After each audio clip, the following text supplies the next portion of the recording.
We just rented a car in the Philippines. Beep, beep.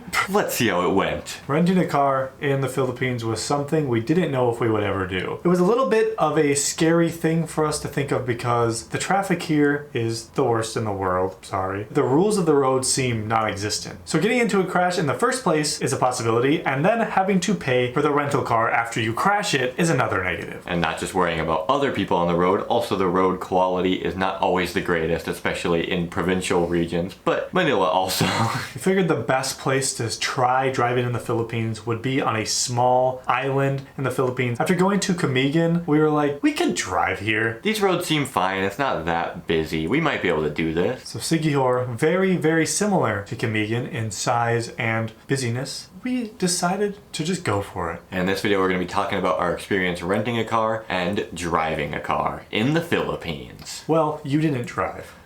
Navigating as well.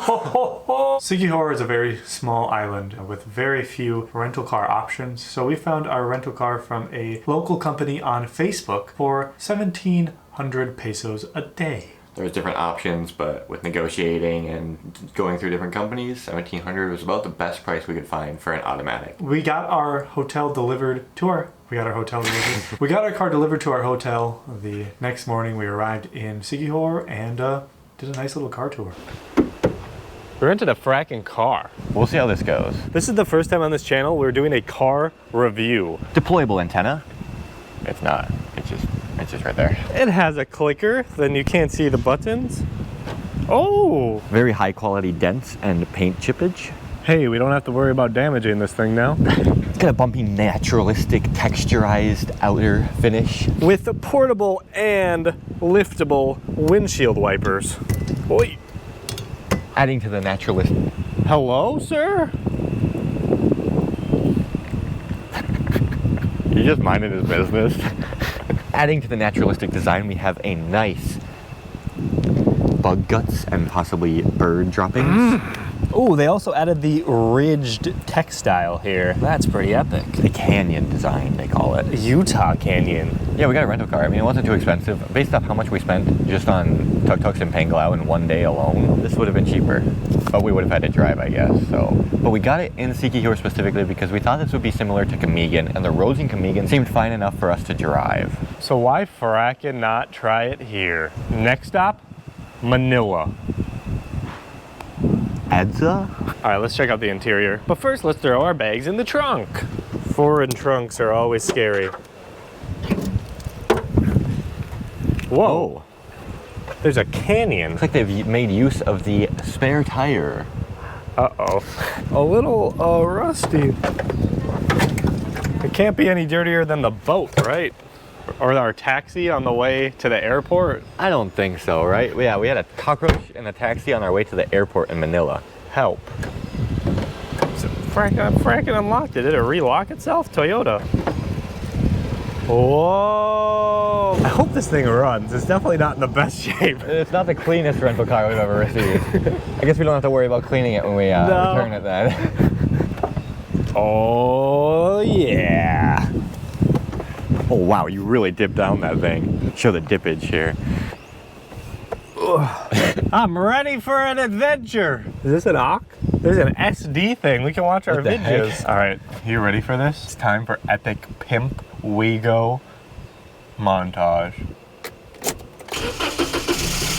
What's the fuel looking like? Is it literally almost empty? Yep. I don't know if that's how rental cars work.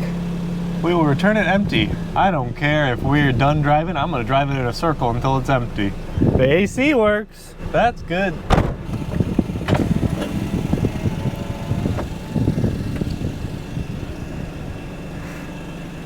Oh my gosh, he's doing it. He's driving in the Philippines. I'm driving in the Philippines. Oh my gosh. Excuse me, sir. Yeah. Sir, what do you do for a living? I design cars and I put textile Utah geographical maps on the outside. Oh, so tell me how someone that's just starting in the business can get into it. Just start vandalizing cars. Okay, well, thanks for the advice, man. I love your car. Love your car. I love it. I gotta go. I'm a speed demon here. I'm driving to the Philippines. Dang, it feels good to be a gangster. Gangster. Gangsta. Dang, it feels good to be a gangsta.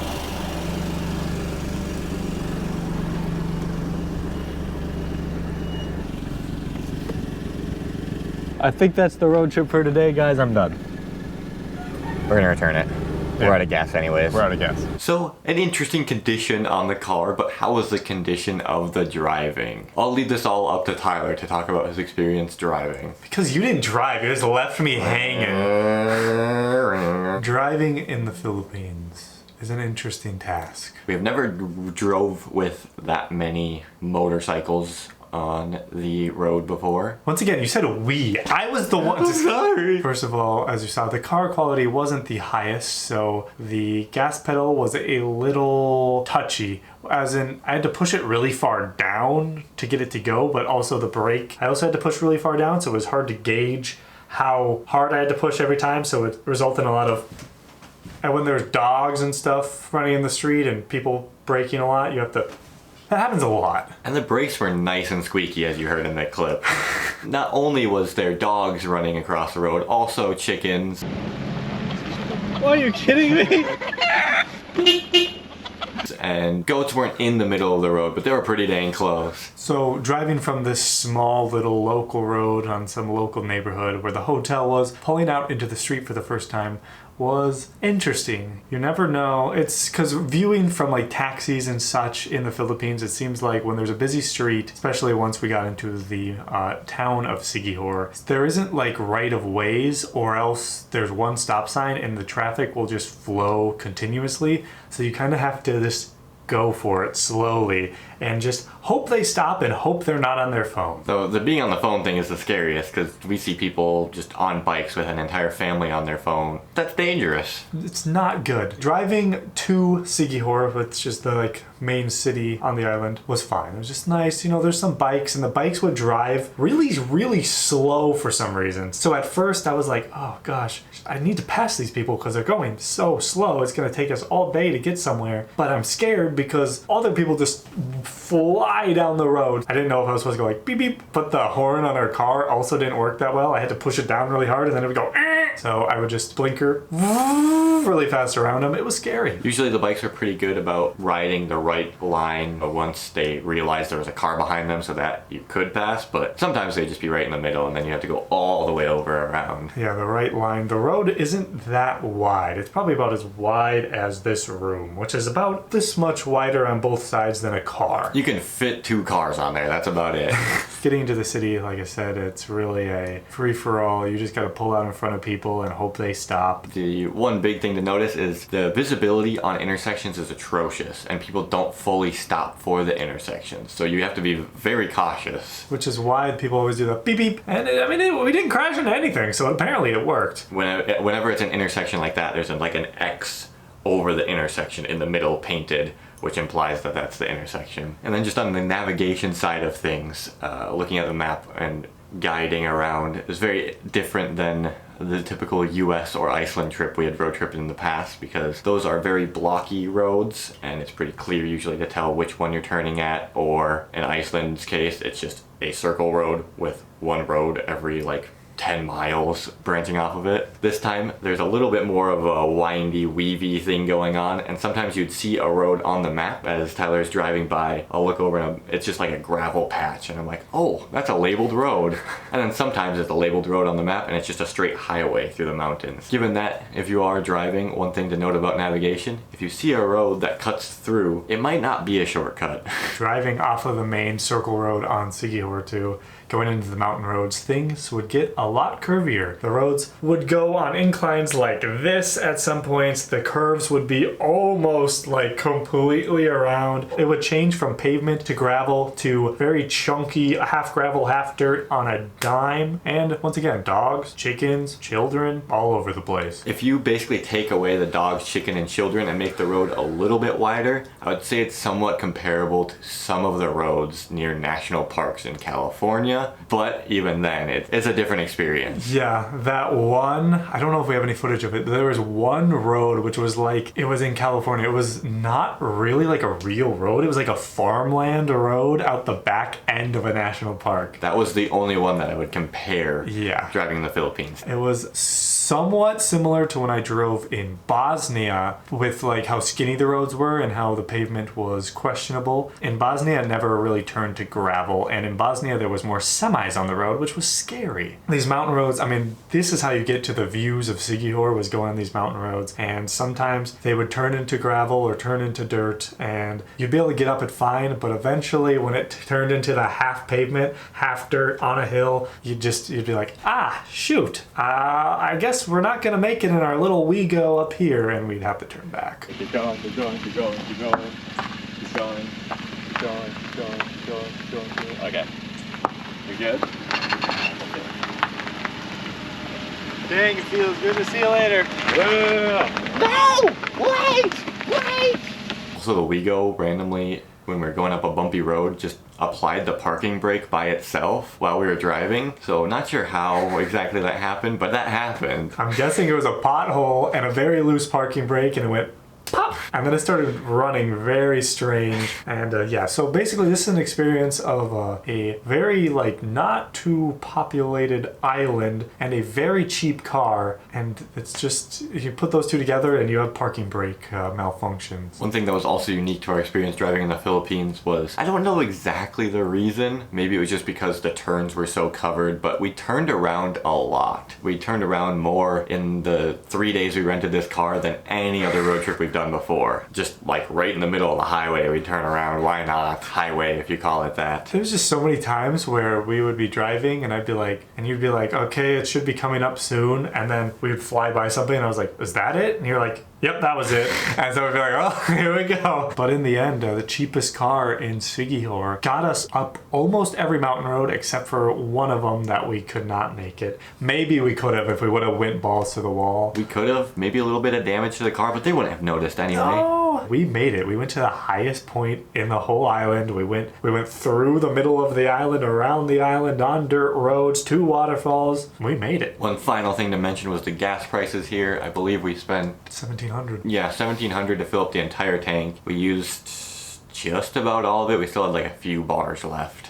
We probably used about 1,400 pesos worth of fuel on the 3-ish days that we traveled. 2.5 days we traveled around the island. A decent amount of driving, and that's with a hatchback car, which usually would get pretty good gas mileage. An eco sign on the dash. Yeah, so that's just a final thing to mention. As you saw in the original clip, we also were delivered an empty tank of gas. Upon eating some Jollibee, we were inching to running out of gas. The gas station experience was pretty easy because in the Philippines they just have people fill it up for you. So we just walk up and they start filling it, and they're like, he didn't really say anything. I was just like, full, and he's like, and then he just put it in there, and I didn't know if you're supposed to tip him or not, so I was just like, here you go. He didn't seem like he was expecting a tip, but if you, in Canada, I know they have that fill thing and they expect you to tip there, so. We experienced that in Oregon, right? And then... Yeah, and we didn't know. Yeah, I think we gave him a tip in the end. Like $5 or $6, right? Because we didn't know. Yeah, it was the first time we'd ever experienced that, or at least I had ever experienced that there. Driving in the Philippines, it was frackin' epic, and I think that's gonna get the stamp of, I'm expecting an edit of a stamp, by the way. Stamp of approval. We're gonna do it again. Hopefully it goes well, because next time we might have to rent the car and start driving from Manila. That'll be very interesting. So expect another video. Just kidding. Who knows? Who knows? Maybe it's quite the experience. Manila is crazy. I was just watching on YouTube, a video just popped up about how Manila's traffic is the worst in the world, and how Coldplay at their concert here mentioned that it was to go 2 kilometers takes 20 or takes a week or whatever, something like that. So I think Edsa is up there with one of the busiest roads in the world, and it doesn't have that many lanes. No, next time I think we'll probably either be driving somewhere like North Luzon or Bicol or South Luzon. Should be quite the experience to see what the roads are like there, because North Luzon, the mountains are much larger than Siquijor, and there is more people that live there. I don't know about density, but there's more people that live in North Luzon. But can there be more dogs? I don't know. Siquijor had so many dogs. Dogs per capita in Siquijor was the highest in the Philippines, I think. Also, goats tied to trees per capita. Witchcraft. Overall, the experience was good. We got a cheap car, we drove it around a provincial island, and everything went epic. And we're ready for more. Road tripping in the Philippines. Maybe this spring we'll be hitting up another road trip in the Philippines. Be ready for that. Here on TriFate PH, we'll keep you like updated on our travel plans and stuff like that. So Thank you for watching our video on our experience driving in the Philippines. see you in the next one. Bye.